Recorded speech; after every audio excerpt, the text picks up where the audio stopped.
Greetings and welcome to another edition of the Warm-Up Show. I'm your regular host, Raymond Elume, and today we are going to talk exclusively women football. I'm here with a sports icon, a sports legend, Victorine Fomum. I don't know how many caskets you have. You've played table tennis, you've played football, you are a football coach. I think you go down in history as the first woman to be on the bench of a local team in Cameroon. I think it was Dragon of Comemax. How are you feeling today? Good morning, Mr. Elume, and good morning, Warm-Up Show. Warm-Up Show. It's very interesting to have that kind of a name because warm-up in sports, it's very important.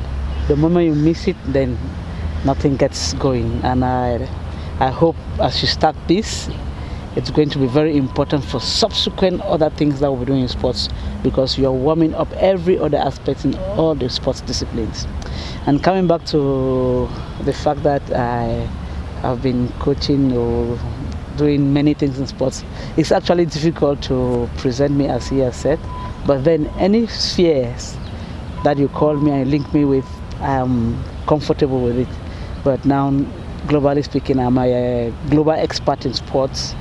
And in terms of my profession, I am a deputy director of the ANAFO Training Center, and I am a member of the secretariat for the second edition that Cameroon was privileged to host the CAN football in Cameroon. And then the other disciplines, as an Olympian, Olympian covers everything. So you see, I'm just multidimensional, and I just hope that this multi-dimensional attitude and activities helps others because it was not only on the field, not on the bench as a coach or in the offices as an administrator, but also over the network that is radio and television as a consultant where Elume and I rub shoulders most often to help educate our public on what stakes they have in sports in general. I think the COVID-19 pandemic cut short your Jubilee. It was not only a Jubilee to present your trophies in the multiple disciplines that you've participated in, but it was also an inspiration to young ladies out there. So I think fans out there are asking the question, when are they still going to have was it the JUFO? Jubilee, yes. Fomum, Victorine.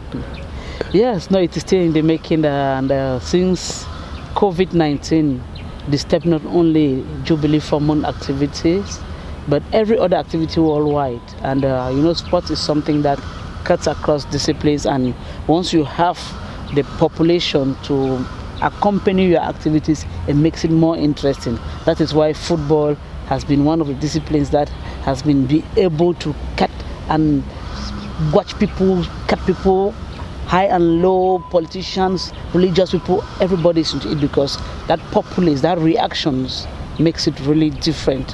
And we intended to give Jubilee Fomum that popular look, considering that I won over 60 medals, 50 trophies, so many awards in over 7 sports disciplines, in football, table tennis, athletics, judo, you just name the rest. There are just so many that we wanted to inspire others because as a woman that did sports in Cameroon, I could rub shoulders internationally because I didn't go out there to get professional training like others have done, but I was equally an African champion.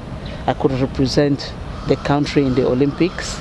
I could go to the World Cup, best 16 players in the world in table tennis. I could win a bronze medal in the US Open. I could, as a woman, you know, first of all, there are so many barriers for a woman doing sports.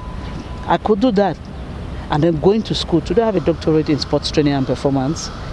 And many, once they start loving and doing sports, not only they are considered dropouts, they are abandoned to themselves, but then I did not feel any of such. Most often, I was instead tasked to do better, but under stringent rules, especially to follow up academics. So we thought that we could now be as a source of inspiration to this younger generation that today everybody wants to be a Samuel Eto'o, everybody wants to be a Roger Milla, everybody wants to be a Fomum Victorine, everybody wants to be, but then they forget that you cannot just dream of doing just the sports without your education. In those days, that could have been very easy because the openings and the knowledge were not that much, but today it is very difficult. You need to read and understand your contract. The social media is there. If you cannot read, even to post your activities, nobody will get to you. So all of these were very, very important. We thought that we could now start by sensitizing our youths, especially the young girls who have a lot of barriers against them. Not only they have even their physiognomy, their menstrual cycle, their parents will tell them that you will not get married, you will not have children, you would. So all of these questions that they add to the performance of a woman, we had to go to say we have broken the barriers because some of us have succeeded in all of these fields and we still remain the woman that we are. And we want to thank all those who actually supported these ideas with You Inclusive and are still supporting the ideas. We hope that when we shall come back with the same team, we shall be able to meet the same population, because it was worldwide. It was supposed to be in the Northwest, where I grew up, in the Southwest, where I had most of my educational career, and in the Central region where I'm actually living and working. But then, before we even had our planning that we were moving around, people already started calling us in other regions that it has to be a national festival because Victorine Fomum, you are an international personality. And we thought that after the Jubilee would have come to an end, we would then go to other regions now to see how we can now give them this education with motivational talks and presentations. After we come back, we'll talk about the Aisha Buhari Cup.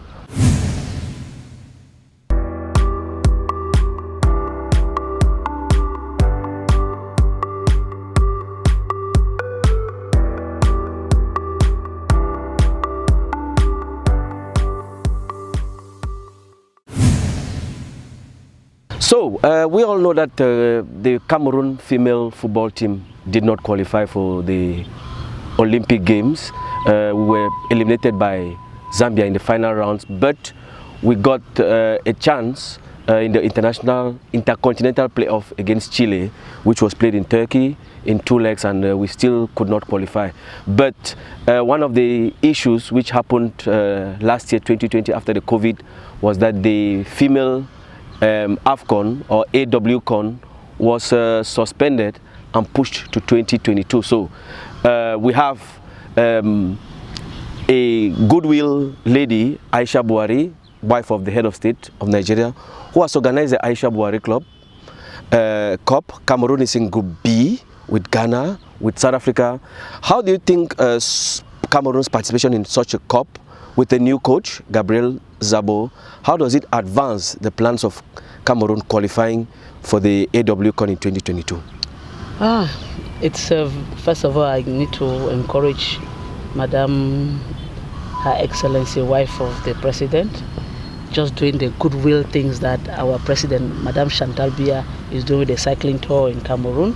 When women start doing things like that, we need to encourage them, because propounders of women in sports are very rare, and once they start taking it, it's a means to show that there is some leadership that will be coming through women. And sports, you know, it's a mobilizing factor that encourages, brings peace, brings unity, and then breaks all barriers. So this cup that Aisha Buhari is actually having the name and organizing with 6 countries and inviting Cameroon is going to be a first tester for the new head coach, Gabriel Zabo, who is getting into the team for the first time as head coach. And considering the fact that they have lost in a very crucial competition, their qualification to the Olympic Games, which everybody expected them to be. So he's coming with a lot of stress and pressure. And considering the fact that the players of the Cameroon national team, most of them are at the experience level, which means it is experience that has to showcase their performances. He needs to start blending that experience with the younger ones so that they can come together. So he's certainly going to blend his team with young and old, but then he needs some performance to reassure the Cameroonian public that they love this Cameroon football team, that when we hosted the 2016 AFCON here, it gave everybody another pump and pageantry to go to the field until they started comparing the women jerseys to the men jerseys, and everybody started knowing names of female footballers. Nganamud, Abudi Ngene, Shunjoya Ajara, and you can just name them, how they have made people to love the game football, because before, female football in Cameroon, Africa and the world was not the way it is today.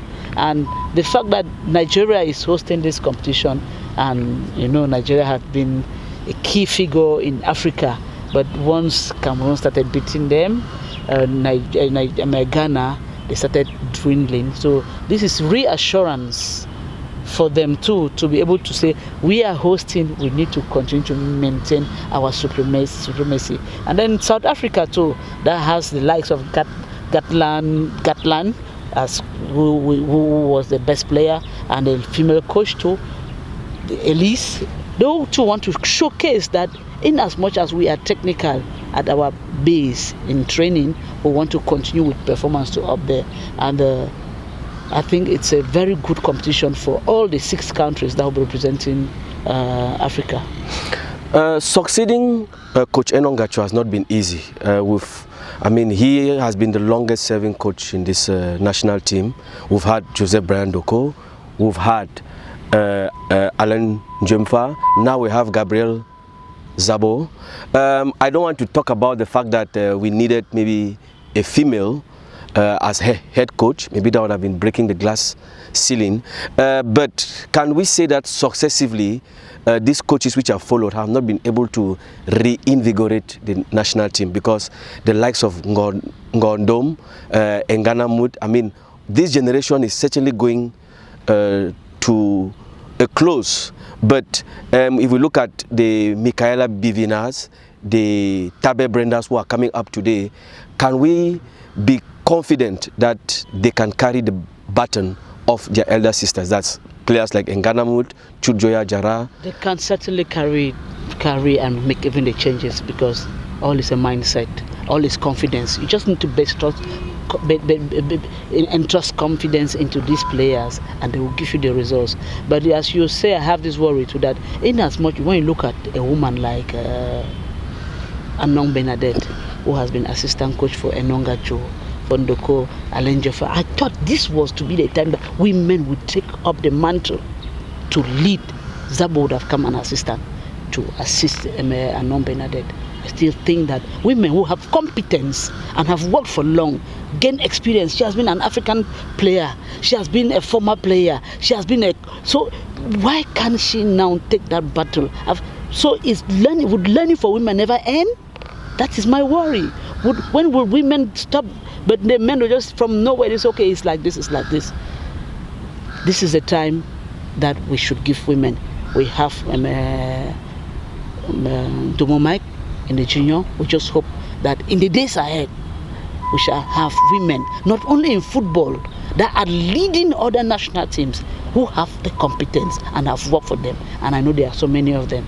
And I think that's some of the objectives too, that we as women leaders, we are women advocates, we are striving to, not only in sports, but in other things that concerns medicine, sports, technical directors, team managers, supporters, scouts. Women should get up, speak for yourself. No man will speak for you. They can enable you to get there, but nobody will defend you when you are lagging behind. But men equally, once these women have shown proof that they have a mastery, give them the opportunity. You were talking a while ago about Ndumo Mike, and I think that's going to be our next point. Cameroon is bidding to qualify for next year's World Cup under 22 women. Coach Ndumo Mike has summoned some of our best ladies, not only locally, but also internationally, to be able to prepare this competition. We remember that as far back as July, we were able to play a double encounter against Morocco. It was a good showing for her. Can we safely say that the under-20s are preparing not only for that tournament, but are also preparing to be able to take the step up to the national team? You see, the nursery of every national team is the under 17, under 15, and the junior. The junior is the intermediary where you can always have players cutting across, and that would have had a certain level.